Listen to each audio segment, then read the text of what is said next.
is her hip. Move this here. Right, so we got the hip, which is facing this direction. Okay. Now, what we have here is we have a knee, which is facing this direction. Then we have a foot, which is facing that direction. Okay. So if I put these on the ground, we have three things going on. Right, hips facing that way, knees facing that way, toes facing that way. So we got three different angles of things that are going on. So I can guarantee you right now that anybody that has a problem with turning out their feet, it's going to have the same thing going on. Turn your feet out. Okay, so our kneecaps facing this way, hip, knee, foot is that way, right?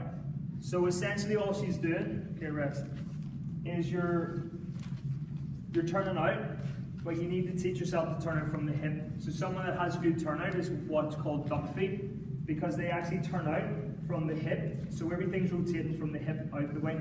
So these muscles here, they're called your external rotators of the hip, but they're pulling the femur, or this, they're pulling this out, so they're holding that still. This is a forced position. So when she's forcing this, so the second she doesn't think about this, this is coming straight back in. Okay, so all she's doing, you have this bone here, this and this, when they connect, they're like this. Right? Now, what's happening there is whenever I ask her to turn out the feet, the bottom one's turning, but that's staying there. Okay, so this is the shin, this is the foot, this is the knee, and this is the thigh. So here's the knee joint. As soon as I tell her to turn out the feet, one's twisting and one's coming like that. Right? So that can't be like that can't stay like that. So the second she's dancing, that will come back in.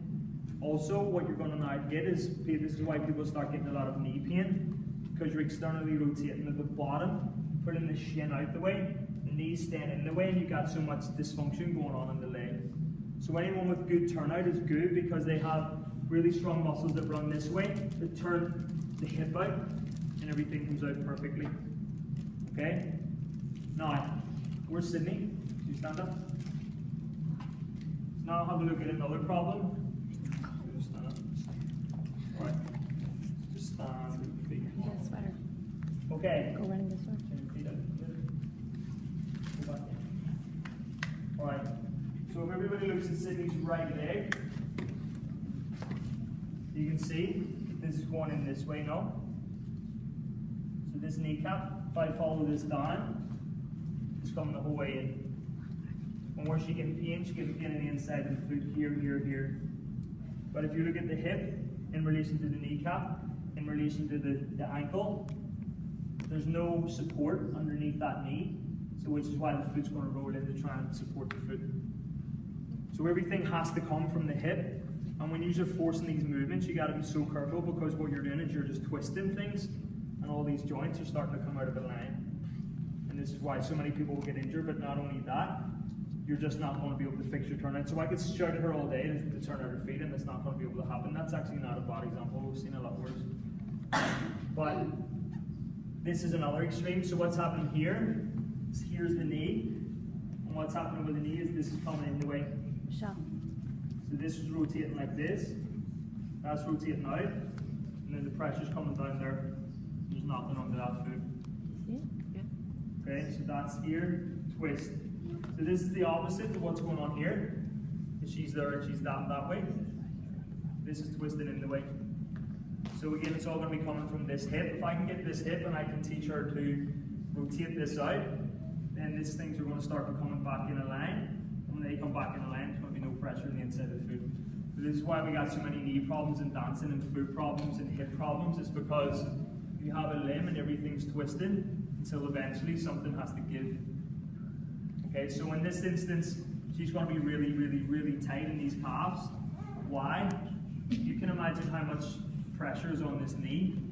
So something has to tighten up. So these muscles here will tighten up massively to try and protect this and add a little bit of stability to the kneecap. Now, if they don't tighten up, this is going to come in. Poof, this is going to be a dislocation, or something's going to happen. So this tightens up. This gets really tight. This is now more stable, but you can't do anything with it, and then the pain results here. So that's an easy example. Sometimes it's a lot further up in the body. But but there will always be something.